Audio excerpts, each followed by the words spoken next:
রোজ, রোজ একঘেয়ে ভাত বা রুটি খেতে আমার একেবারেই ভালো লাগে না।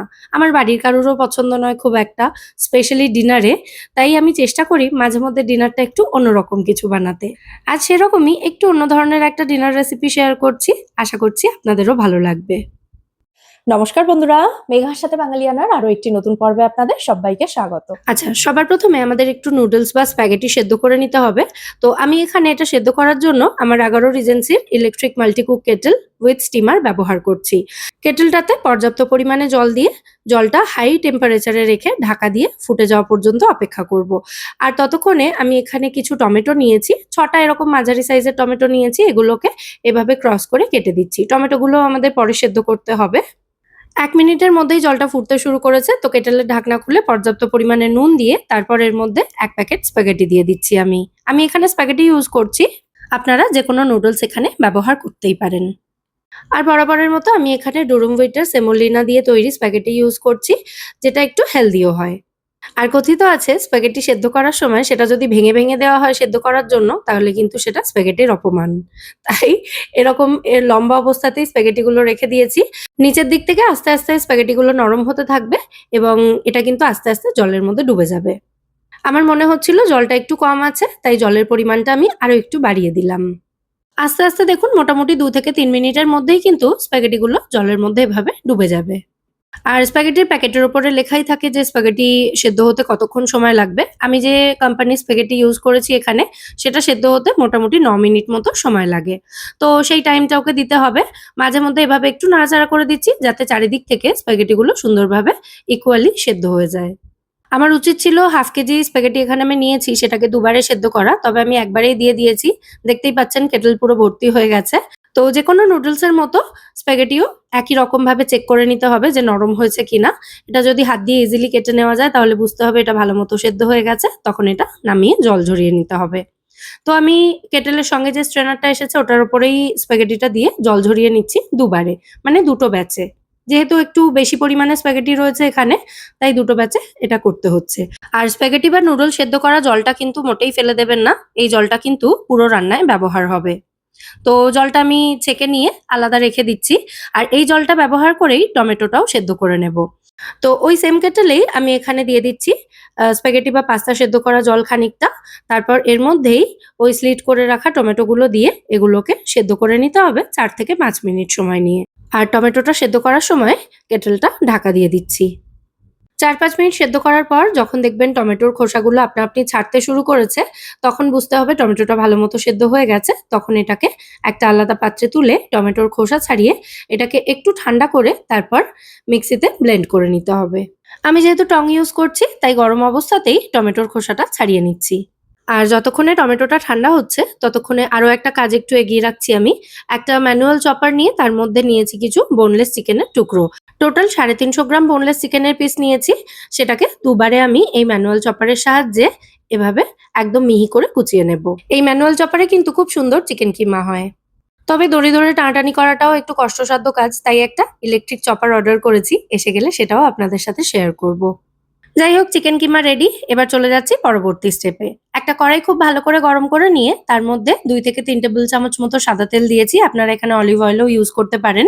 তারপর এর মধ্যে দিয়ে দিচ্ছি ৪ টেবিল চামচ মতো একদম মিহি করে কুচোনো রসুন। রসুনটাও কিন্তু আমি ওই ম্যানুয়াল চপারেই এভাবে মিহি করে কুচিয়ে নিয়েছি। এরপর পেঁয়াজ ব্যবহার করব, সেটাও ম্যানুয়াল চপারেই কুচিয়েছি। যাই হোক রসুনটা হালকা করে একটু ভেজে নিতে হবে। মানে হালকা গোল্ডেন একটা কালার আসবে ততক্ষণ পর্যন্ত রসুনটাকে ভেজে নিয়ে এর মধ্যে দিয়ে দিতে হবে মিহি করে কুচোনো পেঁয়াজ। আমি এখানে ২ টো বড় সাইজের পেঁয়াজ ব্যবহার করেছি। পেঁয়াজটাকেও রসুনের সাথে হালকা একটু নাড়াচাড়া করে ভেজে নিচ্ছি। তবে পেঁয়াজটাকে একেবারে ব্রাউন করে ভাজার কিন্তু দরকার নেই। মোটামুটি মিনিট ২ এক মতো পেঁয়াজ এবং রসুনটা একসাথে ভালো করে ভেজে নিয়ে তারপর এর মধ্যে দিয়ে দিতে হবে সেদ্ধ করে ব্লেন্ড করে নেওয়া টমেটোটা। এবার গ্যাসের ফ্লেমটা মিডিয়াম টু হাইতে রেখে সমস্ত উপকরণ একসাথে একটু ভেজে নিতে হবে। ২-৩ মিনিট ভাজার পর দেখুন এখন মসলা থেকে তেল ছাড়তে শুরু করেছে। তো এই সময়ের মধ্যে সামান্য একটু নুন অ্যাড করলাম ১/২ টিস্পুন মতো। সাথে দিয়ে দিলাম ঝাল লঙ্কার গুঁড়ো ১ টিস্পুন মতো আর কাশ্মীরি লঙ্কা গুঁড়ো ১ টিস্পুন মতো। কাশ্মীরি লঙ্কার গুঁড়োটা কালারের জন্য ইউজ করেছি। এটা চাইলে আপনারা স্কিপও করতে পারেন। আর ঝালটা যে যার স্বাদ অনুযায়ী বাড়িয়ে বা কমিয়ে দিতে পারেন। আমি যেহেতু এটা একটু বেশি পরিমাণে তৈরি করছি তাই ১ চামচ মতো ঝাল লঙ্কার গুঁড়ো দিয়েছি, যেটাতে ঝাল কিন্তু খুব বেশি হবে না। এতে এখনো আরো অনেক উপকরণ পড়বে, তাতে ঝালটা কিন্তু ব্যালেন্স হয়ে যাবে। তো দেখুন মশলাটা আবারও আমি ভালো করে ভেজে নিয়েছি। একটু ভাজা ভাজা হয়ে গেলে তারপর এর মধ্যে দিয়ে দিতে হবে তৈরি করে রাখা চিকেন কিমাটা। তারপর হাই ফ্লেমে রেখে মশলার সাথে চিকেন কিমাটাকেও ভালো করে একটু ভেজে নিতে হবে। ইটালিয়ান স্প্যাগেটি বলোনিজ যেভাবে তৈরি করা হয় আমি কিন্তু অনেকটা এটা সেইভাবেই তৈরি করছি, তবে নিজের মতো করে। আর ওই অথেন্টিক রেসিপিটাতে কিন্তু রেড মিট ইউজ করা হয়, তার পরিবর্তে আমি কিন্তু এখানে চিকেন কিমা ব্যবহার করছি। এক মুঠো মতো সুইট কর্ন দিয়ে দিলাম এর মধ্যে, এটা একেবারেই অপশনাল, চাইলে নাও দিতে পারেন। আবারও সমস্ত উপকরণ খুব ভালো করে নাড়াচাড়া করে একটু ভাজা ভাজা মতো করে নিয়েছি আমি, দেখতেই পাচ্ছেন একদম শুকনো শুকনো হয়ে এসেছে এটা। তো এবার এর মধ্যে দিয়ে দেব আমি কিছুটা পাস্তা সেদ্ধ করা জল, মানে ওই স্প্যাগেটি সেদ্ধ করা জলটা যেটা রেখেছিলাম সেটা। আর এই চপারটার মধ্যে বেশ খানিকটা পেঁয়াজ রসুন এগুলো লেগেছিল, সেই জন্য ওর মধ্যেই জলটা দিয়ে তারপর ওই জলটা আমি এখানে অ্যাড করলাম। আর স্প্যাগেটি সেদ্ধ করার সময় যেহেতু নুন দিয়েছিলাম পর্যাপ্ত পরিমাণে, তাই এখানে নুনের পরিমাণটা কিন্তু আমি প্রথমে একটু কম দিয়েছি।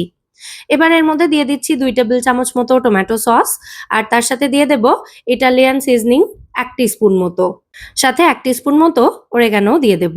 আমরা যারা বাড়িতে পাস্তা পিৎজা এগুলো সবসময় তৈরি করে থাকি বাচ্চাদের জন্য, তাদের বাড়িতে তো এগুলো খুব ইজিলি অ্যাভেলেবেল থাকে। আর দিয়েছি কিছুটা গোলমরিচ গুঁড়ো। তারপর আবারও সমস্ত উপকরণ একসাথে খুব ভালো করে নাড়াচাড়া করে মিশিয়ে দিচ্ছি। এবার ফাইনালি এর মধ্যে দিয়ে দেব 3টে চিজ স্লাইস। অথেন্টিক রেসিপিতে এখানে কিন্তু পার্মেজান চিজ ইউজ করা হয়, তবে সেটা সবসময় সহজলভ্য থাকে না, সেই কারণে আমি চিজ স্লাইস ব্যবহার করেছি, যেটা হাতের কাছেই পাওয়া যায়।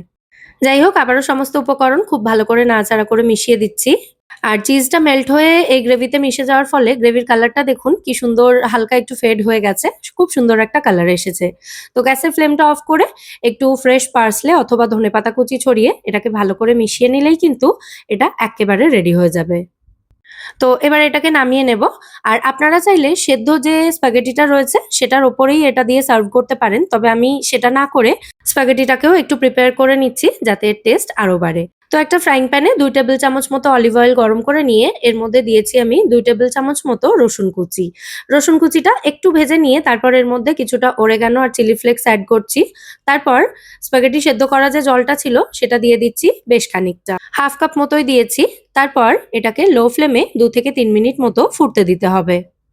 2-3 মিনিট পর এর মধ্যে দিয়ে দিতে হবে সেদ্ধ করে জল জড়িয়ে রাখা স্প্যাগেটিটা বা নুডলস যেটাই আপনারা ব্যবহার করবেন সেটা দিয়ে দেবেন এর মধ্যে। এতে কিন্তু এই স্প্যাগেটিটা দারুণ জুসি হবে। ভালো করে একটু নাড়াচাড়া করে মিশিয়ে নিলেই কিন্তু এটা এক্কেবারে রেডি হয়ে যাবে সার্ভ করার জন্য। পারলে এই প্রসেসটা যখন এটা সার্ভ করবেন তার আগেই করার চেষ্টা করবেন, তাতে কিন্তু এটার টেস্টটা খুব সুন্দর থাকে। মানে ওই যে চিকেনের গ্রেভিটা রেডি করলাম সেটা আলাদা তৈরি করে রাখবেন আগে, স্প্যাগেটিটা সেদ্ধ করে রাখতে পারেন আগে। জাস্ট এই স্প্যাগেটিটা প্রসেস করলাম যেটা, সেটা খেতে দেওয়ার আগে করতে পারেন, তাহলেই হবে। তো আমাদের স্প্যাগেটি এখানে একেবারে রেডি হয়ে গেছে। এটাকে একটা সার্ভিং ডিশের মধ্যে আমি এভাবে সার্ভ করে দিচ্ছি। আর এর ওপর থেকে যে চিকেনের গ্রেভিটা তৈরি করেছিলাম সেটা দিয়ে দেব, মানে বোলোনিজটা আর কি। রেস্টুরেন্টে এইভাবেই সার্ভ করা হয়, সেইজন্য আমি এইরকম ভাবে সার্ভ করার চেষ্টা করছি। তবে আপনারা চাইলে এই গ্রেভিটার মধ্যে স্প্যাগেটি বা নুডলসটা দিয়ে ভালো করে নাড়াচাড়া করে মিশিয়ে তারপর সার্ভ করতে পারেন। তো কেমন লাগলো আজকের এই স্প্যাগেটি বোলোনিজ রেসিপিটা, সেটা কিন্তু অবশ্যই আমায় কমেন্টে জানাবেন। যদি ভালো লেগে থাকে ভিডিওটাকে প্লিজ একটা লাইক এবং শেয়ার করে দেওয়ার অনুরোধ রইল। আর এরকমই নিত্য নতুন রেসিপি পাওয়ার জন্য আমার চ্যানেলটা সাবস্ক্রাইব করে আমার পাশে থাকতে পারেন এবং আমায় সাপোর্টও করতে পারেন। আজ তাহলে এ পর্যন্তই, আবার দেখা হবে পরের পর্বে। সবাই সুস্থ থাকবেন, ভালো থাকবেন এবং সবাইকে খুব ভালো রাখবেন। নমস্কার।